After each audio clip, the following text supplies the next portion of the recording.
Good evening, Richmond County, and welcome to another edition of the RO Sports Show, brought to you by Richmond Community College, local college, big impact. It's now 3 weeks since the North Carolina High School Athletic Association made the announcement of canceling all spring high school sports for the immediate future. But we continue our interviews with Richmond Senior High School coaches, and tonight we're being joined by the Richmond Raider girls track and field team coach, Reggie Miller. Coach, we really appreciate you joining us via phone. I appreciate you having me, man. I really appreciate it. Thanks for inviting me to be on your show. Absolutely. So first off, the Richmond Senior High School girls track team participated in one of the last sports events that was held on March 12th before, as we mentioned, all spring sports were suspended indefinitely. The official results, however, were posted last week, and your team earned first place with 254 points against 71st and Scotland High Schools. So my first question for you, even though the season has been cut short so far, how do you think your team was shaping up for so far this season?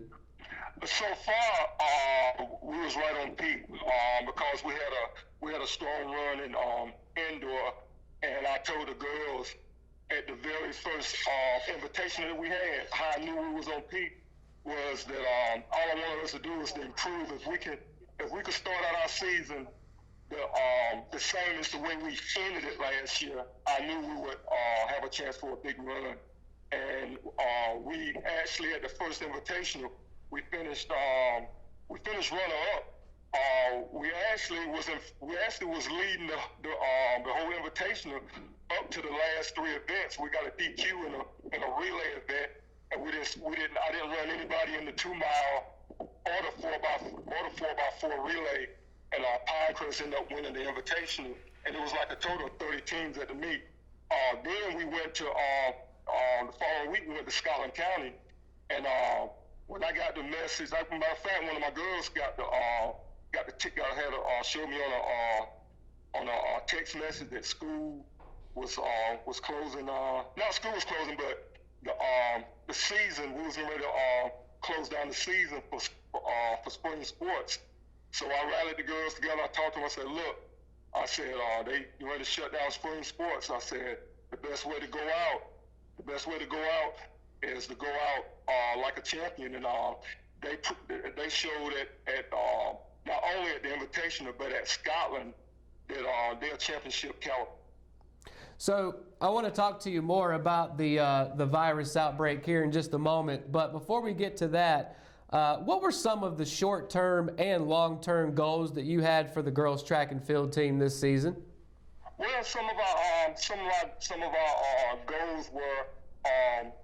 We had a big team. One of the goals we had was that I wanted to shorten. One thing was to shorten our roster down because we had 53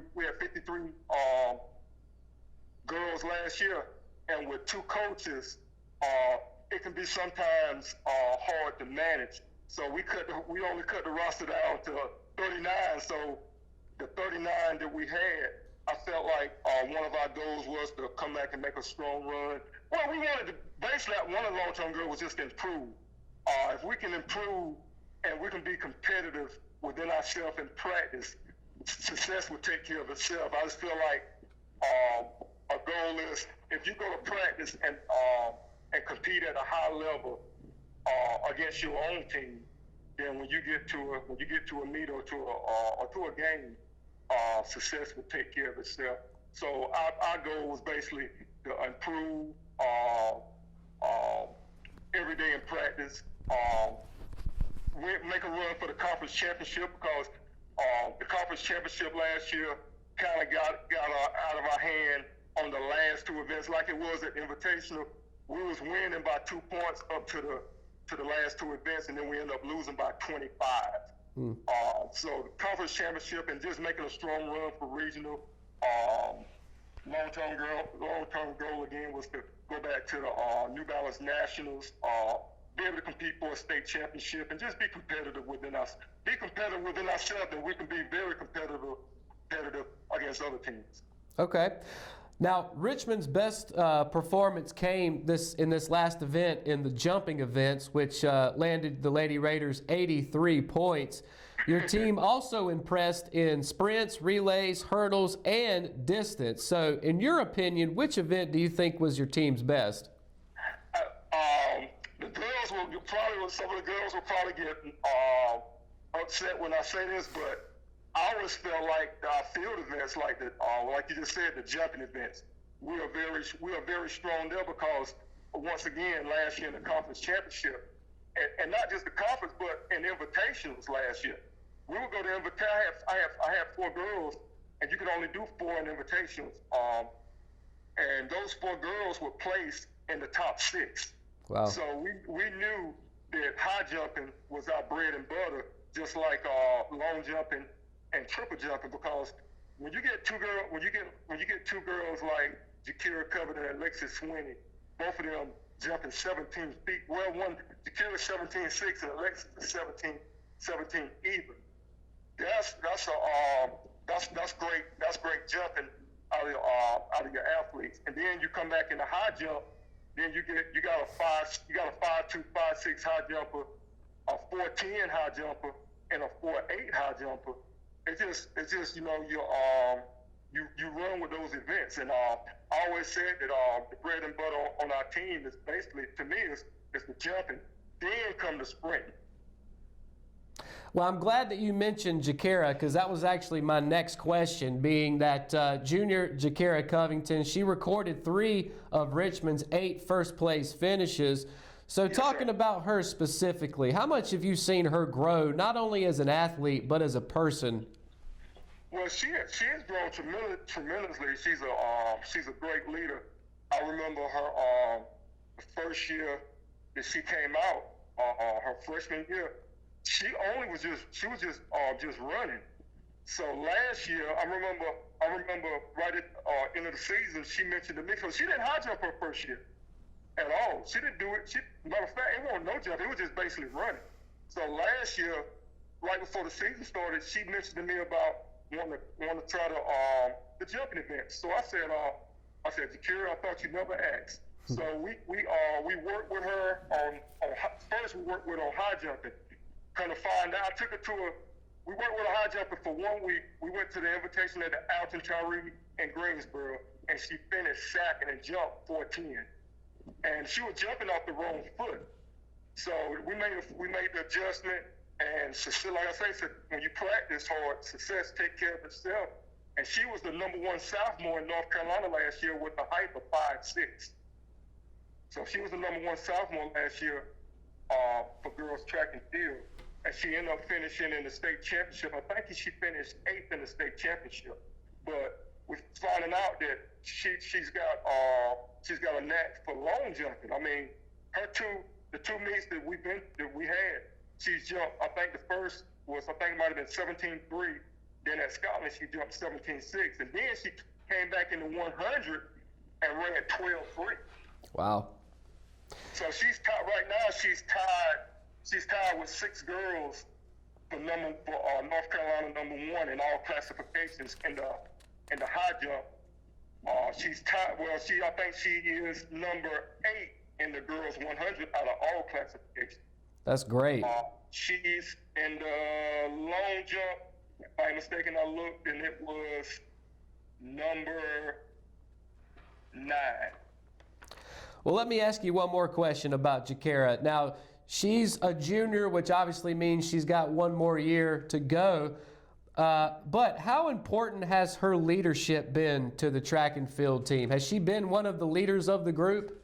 Oh, yes. Along with Monasia Kearns, Sierra Ramsey, and Kebriana Stewart, she is a great leader. And she's a leader by example, because her hardest work is in the classroom, because she's on the National Honor Society. She's, by mistake, she got a 4.56 or 4.60 GPA. She's in a better club. She's getting highly recruited by 3 ACC schools. She's getting recruited by a school from the Big Ten. Wow. Yes. and just got a lot of the smaller, like the D2 schools is offered her scholarships. But she's a great leader. I mean, she's one that comes to practice. When I say work hard, she works hard, and she ain't gonna stop until she get it right. She's one that I don't have to.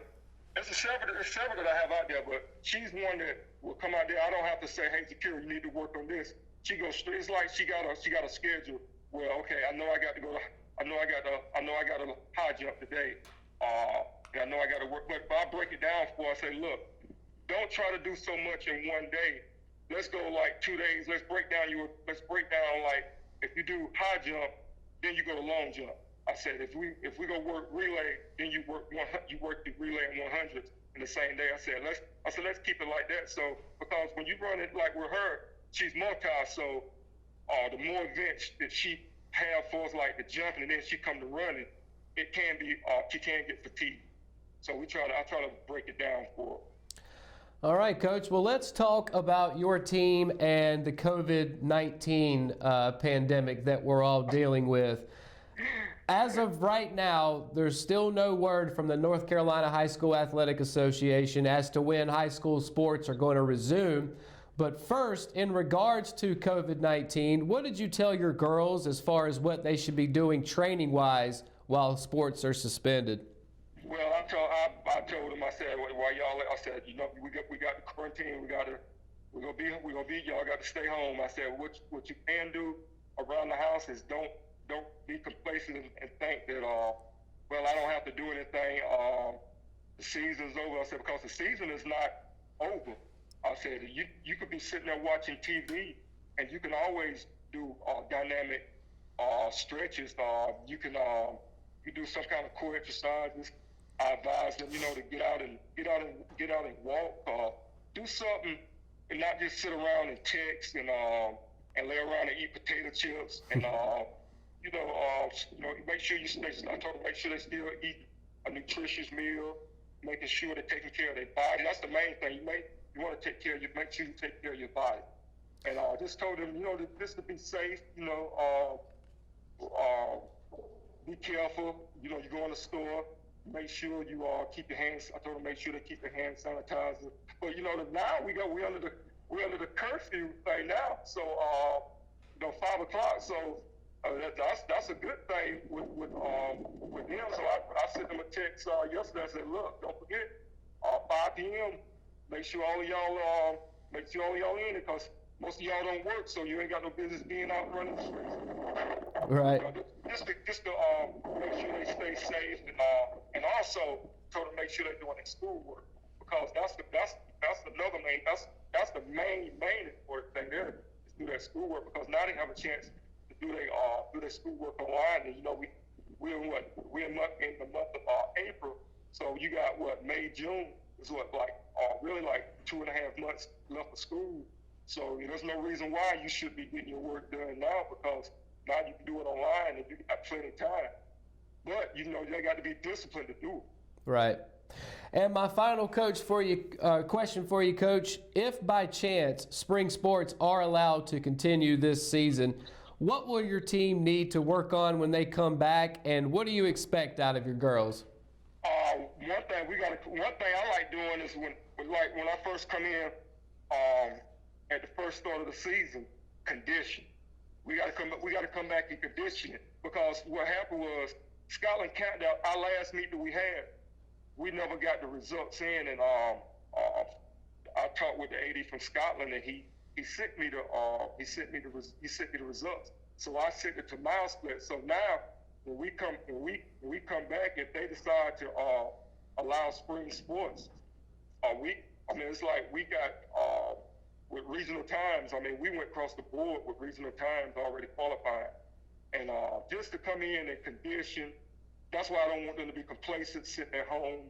I want them to, to be exercising, doing something, making sure they take care of their body. But coming in, we got to condition and work, get back on the basics, and just work hard.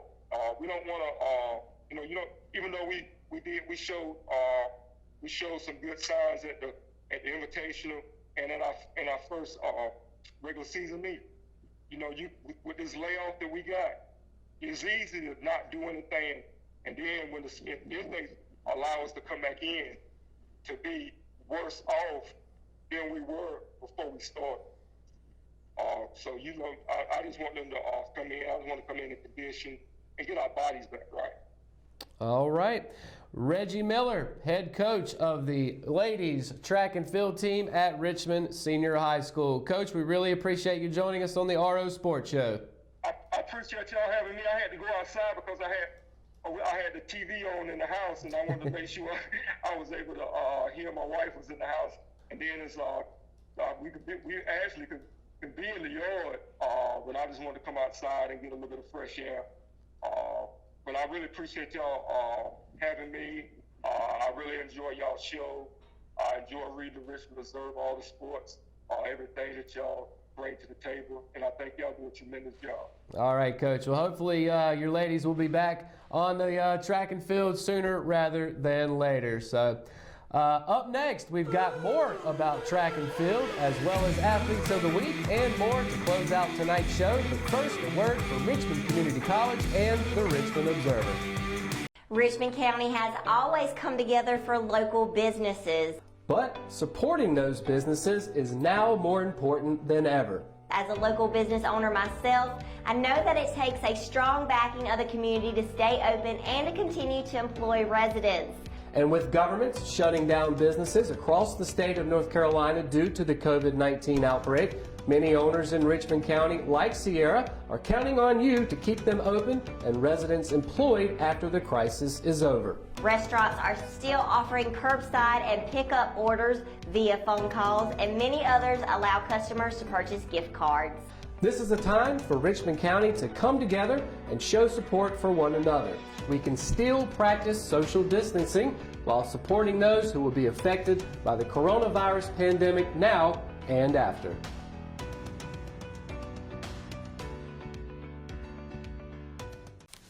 Do you want a healthcare career? Certified medical assistants are multi-skilled healthcare professionals capable of completing administrative and clerical tasks, making them a valuable member of the healthcare team at medical clinics, doctors' offices, and other healthcare facilities. According to the U.S. Bureau of Labor Statistics, the employment of medical assistants is projected to grow 23% over the next 8 years, much faster than the national average. At Richmond Community College, our medical assisting students are trained in our cutting-edge Simulation Learning Center, giving them hands-on experience with high-fidelity mannequins that simulate real-life patient interaction. In addition to clinical skills, our students also receive instruction in scheduling appointments, coding, processing insurance accounts, billing, collections, and medical transcription.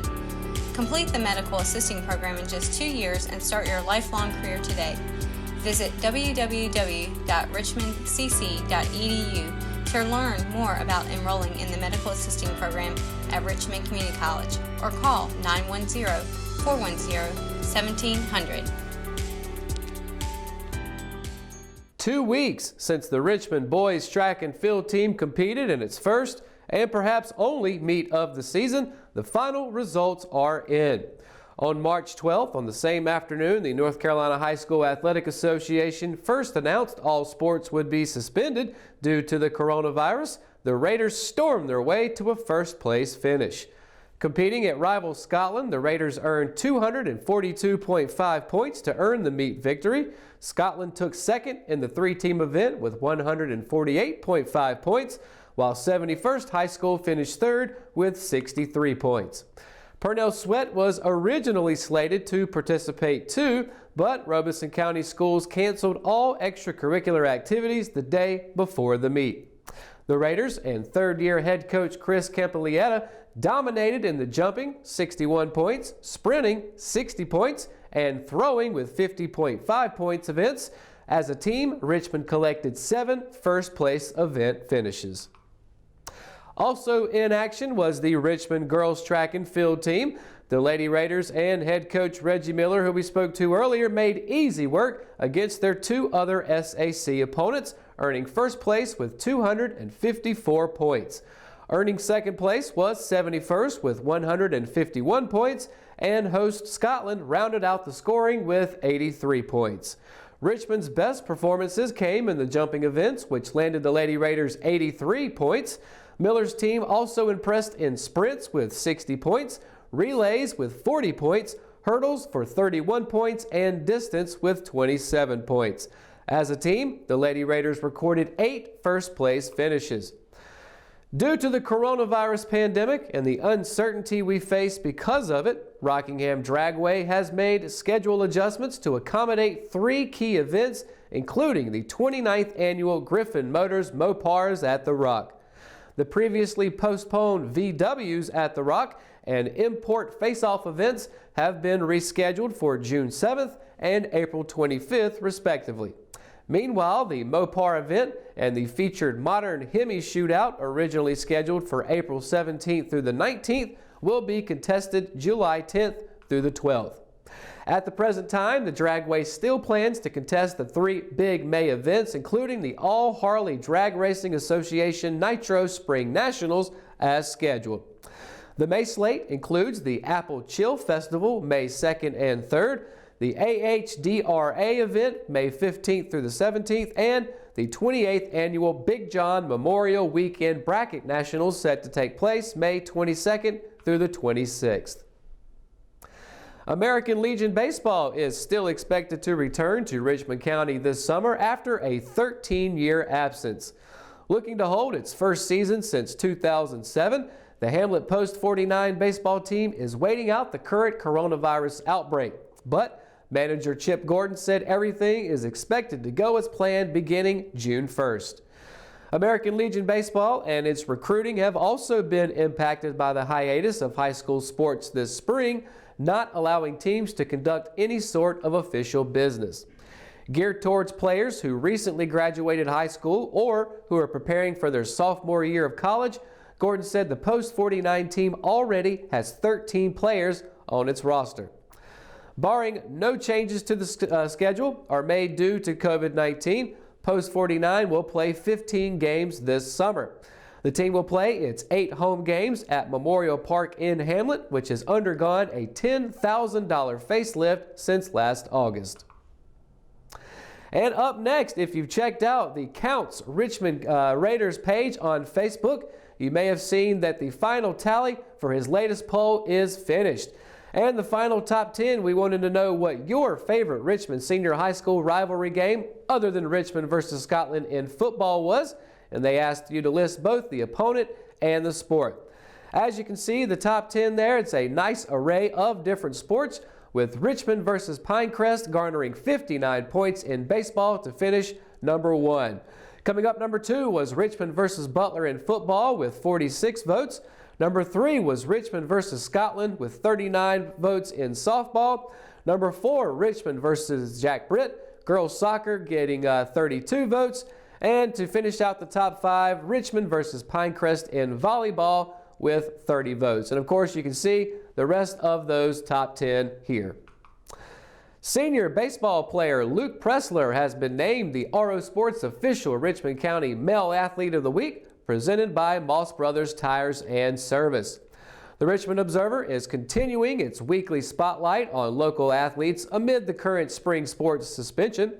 Instead of it being a performance-based recognition, the articles will be written using a, quote, meet the athlete perspective. Earning his second career selection, Pressler is one of the 6 seniors on this year's team who is seeing his playing time cut short by the coronavirus. The Raiders started the 2020 season on a 3-game skid under first-year head coach Rob Ransom. Despite the early struggles, Pressler was batting .250 with a double and also threw 3 innings on the mound for Richmond. The lefty tossed 3 innings in the opener against Anson, allowing 2 runs on 2 hits and struck out 3 batters. As his final semester at Richmond reaches its last 9 weeks, Pressler is making the shift from being on campus to online courses. At the high school, he's taking advanced weight training and has English for honors.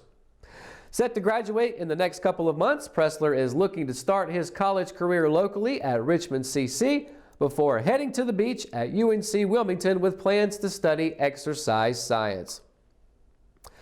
Sophomore soccer player Caitlin Huff has been named the RO Sports official Richmond County Female Athlete of the Week.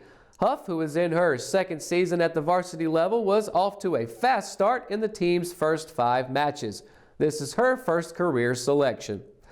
Through the team's first 5 matches before the NCHSAA suspended all play across the state, Huff was tied with the team lead in goals. She and junior teammate Jayla McDougall both scored 3 goals, with Huff's coming against Purnell Sweat, Grays Creek, and Jack Britt. This week, Huff is making the transition to all online classes with her fellow Richmond classmates. Currently, she's taking AP Government and Civics, Honors Biology, Honors English 2, and Advanced Weight Training. Although she still has over 2 years before she graduates high school, Huff is setting the bar high for herself. She wants to play soccer in college, and her dream school would be playing at UNC. And that's going to wrap up another edition of the RO Sports Show, brought to you by Richmond Community College. For the latest and breaking sports stories in Richmond County, you can always visit richmondobserver.com and click on the Sports tab. You can also find some exclusive things across all of RO Sports' social media. And of course, be sure to tune in for Ross at 5:30 every Thursday evening for your Raider wrap-up. In the meantime, I'm Matt Harrelson reporting from the Richmond studio in downtown Rockingham. Have a great week.